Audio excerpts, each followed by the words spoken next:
Okay guys, so my name is Sarah, this is Jeff, and this is Quinn, and we are here to share some knowledge with you tonight. So if you haven't already watched our previous part 1 of this live stream, you would have seen Jeff actually out in the field doing a shoot with a horse and a cowboy draped over the horse. He was all bloodied up too, kind of like Miss Quinn here. He's creating a whole story for this whole composite shoot, and tonight we're shooting the second half. So Jeff McLain is one of our instructors here on staff, and so he's going to walk through all of the ways that he's shooting so that you guys can learn about, how would you go about making a composite, shooting one thing in one place and then trying to get it to match a completely different image in another place and blend them together, as well as just the process of working in a studio and working with a model. So you should learn quite a bit tonight. Also, our model here tonight is Quinn. She's also on staff here at RMSP. She does a little bit of everything, and she usually answers all your Instagram comments. So if you have answered Instagram comments with Quinn or asked them, she is the person you're talking to. So she got all gashed up. Jeff is a professional makeup artist now, and we're gonna have some fun tonight. So a couple things, just housekeeping before we get started. If you have any questions at all, put them in the comments, and I will read them straight to Jeff so that he can answer any of the questions that do come up throughout the stream. We want to make sure this is educational for you guys, that you really can learn what you're looking to learn. So it should be pretty awesome, and we will get to your questions as soon as we can. Feel free also to comment where you're from and say hi. It's fun to know who's tuning in from where. And a special thanks to Canon and B&H because they help sponsor this live stream with some awesome gear. So check out the first part of the video if you haven't already. You can always look at that later, or you can look at it now, and we'll still be here when you get back because this is recorded. And if you want to check out the equipment we're going to use throughout the stream, you can always look at the links in the description. Anything you want to add? You too? Awesome, sounds great. Excellent. So we're going to get started. Jeff, take it away. All right, so most folks know me as an instructor here at RMSP, where I shoot a lot of product, architecture, probably some topics, some subject matter that is, I don't know, maybe generally more boring to most photographers out there, but commercial photography, really. But now and again, I like to kind of stretch in other directions and just have other ideas, and kind of like those ideas pop into my head, and I say, oh, I'm going to go and execute this idea. And this was one of them. I wanted to create kind of a more, I guess, cinematic, sort of like a still from a movie, something from an era from a long time ago, a little story behind it, subtext. We don't totally know what's going on. We know there's this girl that's beaten who's coming, walking through a field. She's got a guy on a horse who appears to be dead, and that's all we really know. And that's kind of what the original idea was. And so I decided to start with the background, and now today this evening we're going to shoot the foreground of this image in studio. So welcome to the studio. Take you on a little tour. Shooting here with ProPhoto D2 lights. This is a 500 watt-second light, and I'm just bouncing it into a white card here. I like bounce lighting. I think it looks really nice, and for this particular shot, that's kind of what I chose to use for that. I've got back here, aside from my background light, which is just giving me some tone on this white background, I've also got this light over here that is a strip box, and it's acting as a kicker light, which is going to give some highlight on her. Due to some of the constraints of just setting up this particular filming situation and the space that we're in just sort of the ergonomics of everything, I'm having to photograph Quinn here, knowing that I'm going to be flipping her image on the horizontal axis to fit into this final scene. You'll see when we get to the editing part.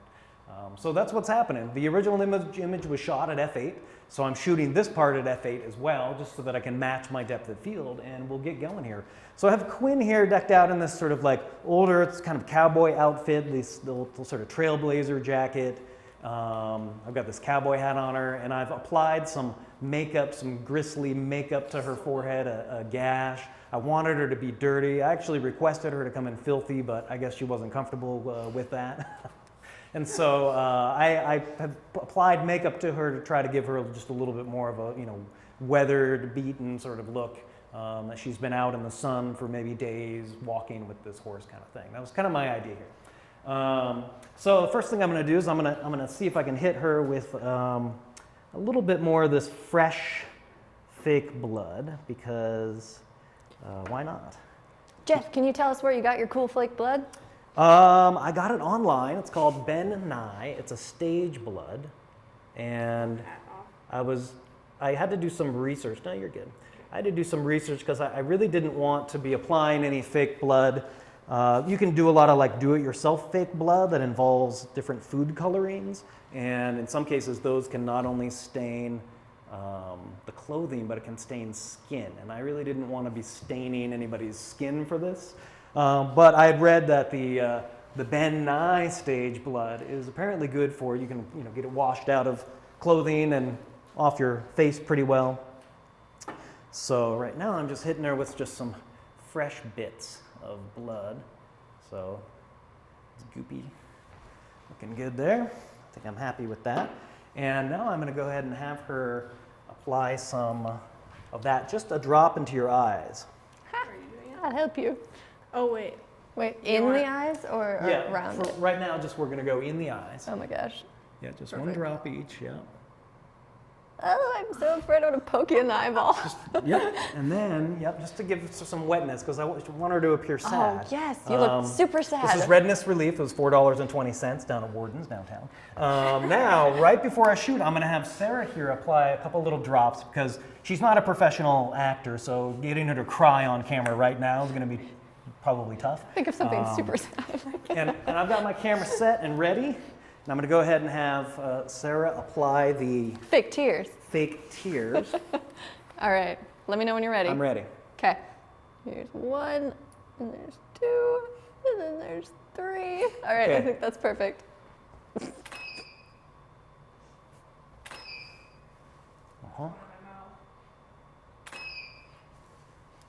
Excellent. Okay. It's looking pretty good. I'm going to look at these real quick here. And I'll go ahead and zoom in and check focus, nice and sharp. So right now I'm shooting with the 5DSR, Canon 5DSR camera, which has some pretty amazing resolution. And I'm going to choose of these. That's pretty good. I think I like this second one the best myself. So we can get into the edit at this point. I'm going to go ahead and tag that file.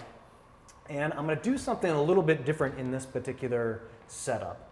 I'm shooting to Phase 1's Capture One Pro, which is my preferred program to capture to, because I can tether right to the program. You can shoot tons of images right to it. It's pretty awesome. Normally, I can export a file right out of this right into Photoshop, but I want to do something a little bit different in this scenario. And so I'm going to go ahead, and what I need to do is I first need to get the background. So here's our background image that we shot from a while back. I'm going to go ahead and I'm just going to process that out, and it's going to open up in Photoshop here for me. But now, instead of processing out my chosen hero cowgirl shot, she's sad, she's got tears, I'm going to come over here to the actual folder, and I'm going to go into the capture folder.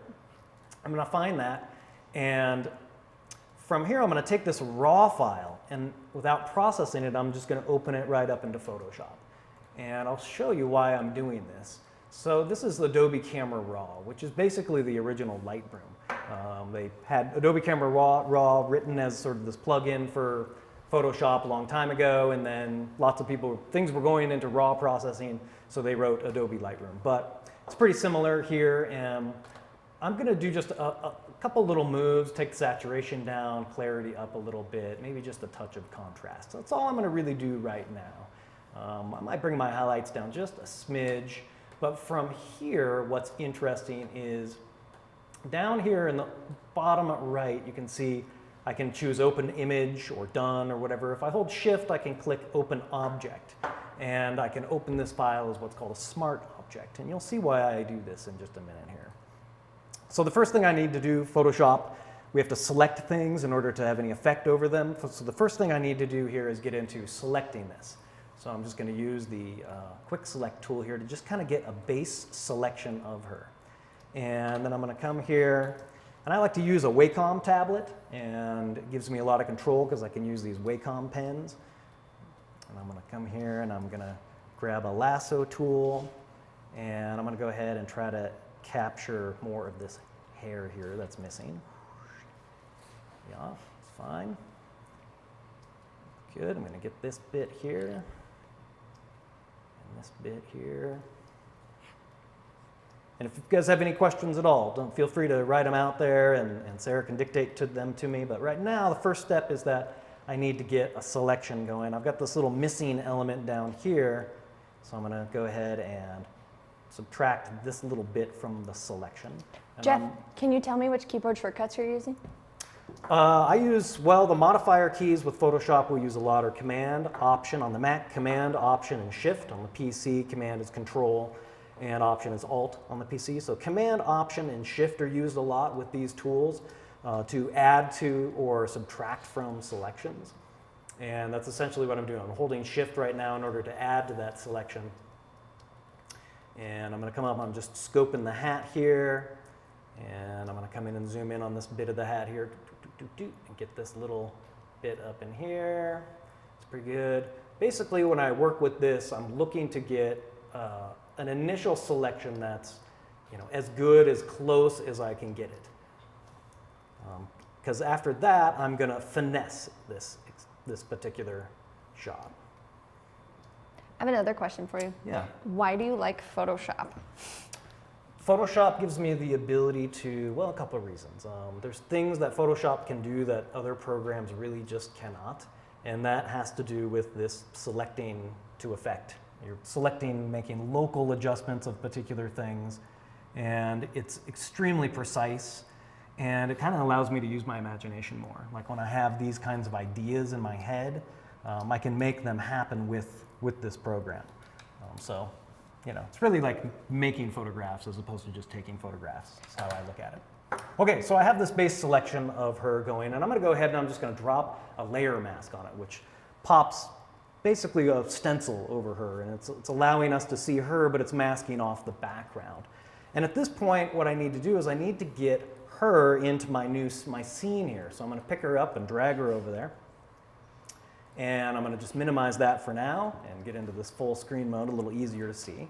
And I'm going to make her a little larger. Like so. It's looking good. Now the other thing I need to do is for lighting continuity, my sun was coming from the other direction. But just due to the sort of constraints of this studio with all the lighting and the video stuff going on in here, we kind of had to flip things around. So I'm going to come up and I'm going to say Edit, Transform, Flip Horizontal, and that spins her around for me to this other side. Now this is the cool part is, I've got this mask in place, and I can come back and choose Select and Mask, and I can get in, and I really want to be able to do this work with the composite happening. I could do this sort of thing, it's a utility called Select and Mask, which really allows me to refine the selection. And in this case, what this does is it actually brings in transparent areas into the hair so that I can get a more realistic blend happening here, just like so. And then I can come over to this side and do the same. Oh, sometimes it's a little heavy-handed, so you gotta kind of take it a little bit at a time. Yep, looks okay there. Some little wispy bits that I can get later. The beauty of this program is it gives you the ability to manipulate these masks forever and ever and ever. And I love that. I love the ability to manipulate these. And I hit save 20 years from now, open this file up, and I can continue to manipulate it. But right now I'm introducing some transparency to her hair so that we can see a little bit of that background come through. All right, that's looking pretty good so far. One thing I need to do, I'm going to come back here and I'm just going to give it a little bit of a feather, and I'm going to make sure in my output that I choose the layer mask so that it updates my layer mask for me. And you can see that what that utility did was it brought in some gray pixels into this area. It brought some transparency in for me, which is pretty nice. Now, the continuity of the lighting is not quite right. I need to bring them closer together, but the first thing I need to do is I need to get rid of an item in the back. We got Piper here who was assisting that day. And I'm going to We love you, Piper. Hey, Piper. And I'm going to go ahead and I'm going to get rid of this current rope because I don't want this rope in my shot. It's heading off to Piper, and just going to go ahead and just do a little cloning right here. And I'm going to encircle this thing like so. We'll give this a shot and see what happens, and see if content aware can make this rope disappear. Not bad. Probably some other little bits in there that I would do some more blending with, like so. Pretty good. Just kind of blend it in. Awesome. Yeah, so Piper, we love you, but But bye, Piper. we gotta get you to go away too. Whoa. Yeah. So, Jeff, will you talk about what you just did? so content aware is this interesting sort of filter. It comes originally from, I believe, the patch tool, which is this tool that looks like a patch that allows you to take an object and blend it away like so. And it looks at the area around that selection and blends those pixels in. So it's using this technology, content aware. I'm using the fill dialog. So I make a selection and I'm filling that area, and it's basically calculating for me, like what's around it, let's fill it with that. It's not totally perfect, but the main thing here is that I want Piper to be gone from the shot because I've got some other things I need to put in there, namely our model in the foreground. Okay, so we got that in there. I'm gonna come back to Cowgirl here. And this is the cool part, is I sent her out as a smart object, and you can see here that my icon on my layer of her, Cowgirl, if I double click it, it brings me back to the original Adobe Camera Raw file of her, which is cool, because now what I'm really wanting in the shot is I want it more desaturated than this. I'm going to kick in a little bit of green just because she's surrounded by all this green. I might warm it up overall. You know, maybe I'll desaturate it even a little bit more. And now check this out. When I click OK, it updates this back in the original composite for me, so I can make these changes on the fly, which is pretty cool. I'm going to go ahead and make this kind of change here to my background copy. Let's go ahead and desaturate it a ways. Looks pretty good there. I like that. So basically just trying to get these two disparate elements closer together. And from here, I've got my Cowgirl. I'm going to double her up. Actually, you know what I'm going to do is I'm going to go ahead and get this layer going. Call it retouch. And let's go take a look at some of the funky makeup going on here. And I'm going to go ahead and just do some cloning here, just to kind of clean up some of the edges along the way here, just to blend in some of this. So I'm using the clone stamp here to just kind of blend a bit for a little bit more realism. Despite the fact of what Sarah said, I'm not a professional makeup artist. But when you live in a place like Missoula, Montana, sometimes it's hard to find the special effects movie people. It's not always like, you know, something that you have just happening all the time. So it's looking pretty good there. Any questions out there so far? No, we're good. I have a question for you though. Sure. In your many years of photoshopping, what is the most layers you've ever had in one file? Ooh, I don't know, probably in the like 30-something layers like zone. Yeah. Yeah, That's pretty something cool. like that. Cool, so that's Well- looking pretty good so far. Other question, when you're working in Photoshop, why is it important to rename your layers? To keep organized. You can have a ton of layers, and if you're not naming your layers, all of a sudden you're like, wait, what am I looking at here? Which one am I working on? For example, I could bring this little file over that I was monkeying around with, and maybe I want to grab one of these little bits and bring it in here. We'll zoom in on her. Do this, do this. So now I'm transforming this little graphic here that I've got, vein, and I can do a little blend with it, like so. Excellent. And now maybe I want some more. So I've got this one, come back here, I can choose a different one, and pick it up, bring it over here. Quinn came with pretty clear eyes today, and I wanted some fake tears, but that also meant using this sort of product that's going to take the red out of your eyes. I wanted her to look sad. I wanted her to look like, you know, things weren't going super well. So, obviously. Subtext to the shot. They're obviously So- not going very well. Yeah, the dead guy on a horse. And so basically I'm just adding in, just for kicks, some little bits of red eye and dropping it in here, scaling them down. Jeff, what's that shortcut you're using to transform? Command T in Photoshop is what I'm using here. And there we go. It's looking all right. Want a little bit of red eye in there. I think I need another one. So I'm coming back to get another one. I guess we'll go with this one again. That one's pretty good. Put that in there. I have another question for you. Sure. Where do you get your inspiration? So when you're trying to think of like, what do I want to create today? How do you come up with an idea? Well, it comes in different ways. This one literally came because I wrote a song about a similar kind of situation. I'm an amateur musician and quasi-professional.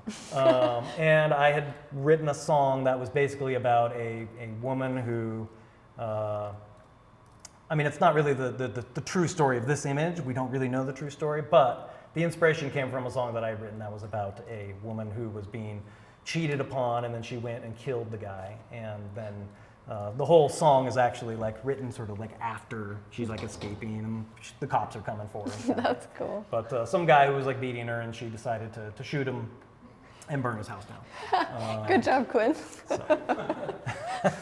That's great. So just a subtle little kick of that sort of thing in there. And in case you don't know, Jeff's a bluegrass musician. Yeah, so that's what that was all about, and that's kind of where the inspiration came from for this. I was just like, oh, okay, I could turn this into a shot of some kind. I mean, you can see, in the shot here, the Andy's got, blood going on as well.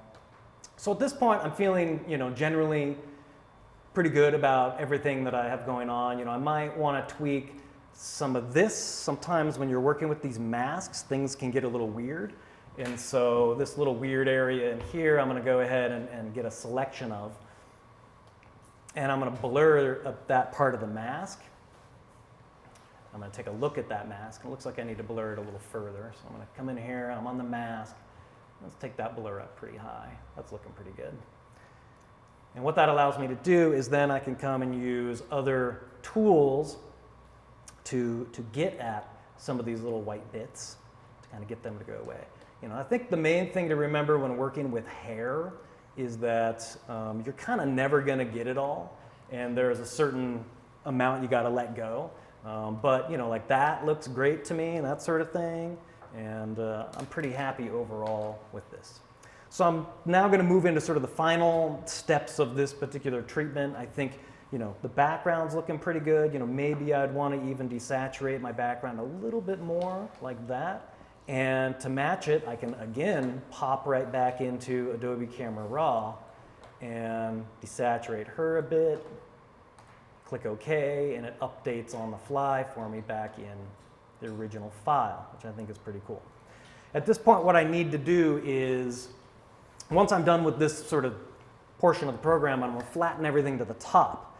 Command-Option-Shift-E allows me to do that, and I can run a filter on that, such as other high pass, and 6 pixels looks pretty good. It looks a little funky right now, but then I'm going to click OK, and I'm going to change that blending mode to hard light, and it gives it this sort of extra crispy, sharpened appearance. And it's nice because I can also take, if it's too heavy, I can take the opacity down on that sort of thing. And that's pretty nice. And again, I'm going to do this again. I've got this, which is a certain amount of sharpening that I'm adding to the overall shot. I'm going to go ahead and I'm going to, again, sandwich that to the top, which allows me to come up to my filters.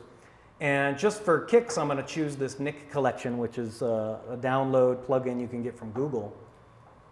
And I'm going to use this Analog Effects Pro 2, which allows me to choose these sort of like different camera looks.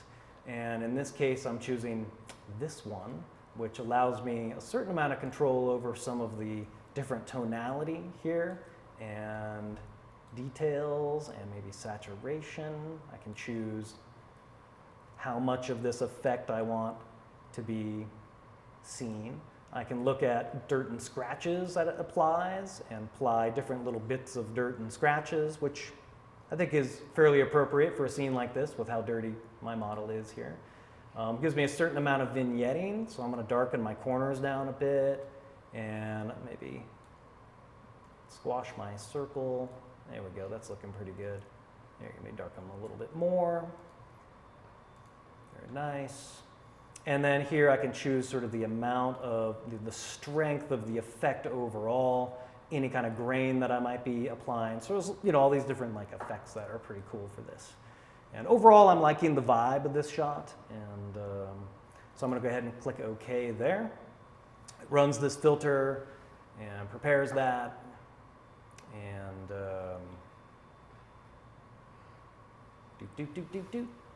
there we go.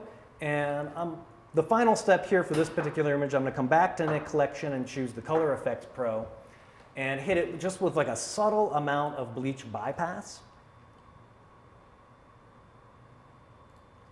Boop. Like that's a little too heavy for me, you know, so down the contrast, bring some saturation back up, brightness, there we go. And from there, let it process that image out. So what these are doing is like kind of toning effects in the end. And I'm going to go ahead and choose something more like, you know, half that strength. And it's a toning effect that sort of brings the whole thing together. It takes this generally disparate image and, you know, we got something shot out on location in a particular kind of lighting and then bringing somebody into the studio, lighting them up, remembering lighting continuity. You know, I knew I needed to flip her horizontally, so I was lighting her from one side, the opposite of the side that the sun is actually coming from in the background, but knowing that I was going to flip her, I knew that would be okay, because I want the continuity of the sun looking like it's coming in from that same direction. And then these toning steps at the end, once I'm done like kind of doing all the little bits that I want to do, bringing it all together for a final image like so. And, you know, there's so much more that one can do in Photoshop. I think that's the fun part about it, is like once you get going with it and you understand the tools and what they're doing, it's sort of like the sky's the limit. And I could like keep going with this image for hours and hours and hours in the interest of, you know, live streams and whatnot. You know, you could watch somebody Photoshopping for a long time. We might lose viewership in that case, I don't know. But this sort of thing you can say, you know, from concept to execution, and then being able to select an object, move it into another image, scale it down, retouch areas of it. In this case, I wanted her to look dirty, I wanted her to look sad, I wanted her to be beaten and have a gash on her head. And these are all things I pre-planned for, you know, even when I shot the shot with Andy, I knew that that's what this was the image that was in my mind. And I think that's the part about Photoshop that I like the most, is with photography, for me, you know, I go out and take pictures as well, but this is the stuff that excites me the most, is when I have an image in my head and I can make it happen in the program. It's just a tool at that point. You know, I don't see Photoshop as like this thing where it's like we're going to fix the image. It's more like it's part of my capture arsenal. I'm thinking in terms of how I'm going to use this tool in the whole process. And there you have it. That's awesome. So guys, I want to pop in and say, if you have any questions at all, feel free to leave them in the comments. Jeff, did you have anything else you wanted to throw in before we finish up? No, I love Capture One. I love Photoshop. I love this kind of photography. It's totally different than my usual stuff. I mean, if you see my Instagram page or my website, you'll be like, what? This is totally different than anything this guy ever has done. And that's just, you know, this is sort of personal project stuff.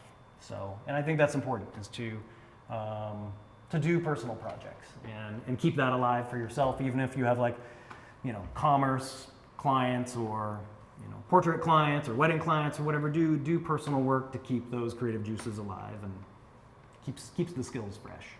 Yeah, keeps you inspired too. Gotta have something fun to shoot. Yeah. So thank you so much for tuning in. That is pretty much it for tonight. We wanted to make sure that you could watch the whole process from start to finish. Thank you to Quinn for modeling. Thank you to Jeff for instructing. And I also wanted to say, again, just a thanks to Canon and B&H. You guys are awesome feel free to go buy gear from them because we love them. Also, like I said, the gear that was used today, all of that equipment is actually linked in the description below. So don't forget to check that out if you're curious. And if you have any questions about gear or anything throughout your photo career, feel free to call the school. We're happy to help you guys, advise you on what might be good for you.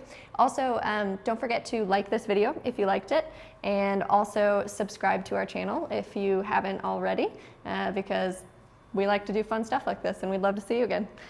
So like I said, leave questions down below, but that's all we have for you tonight. Thanks, guys. Thank you.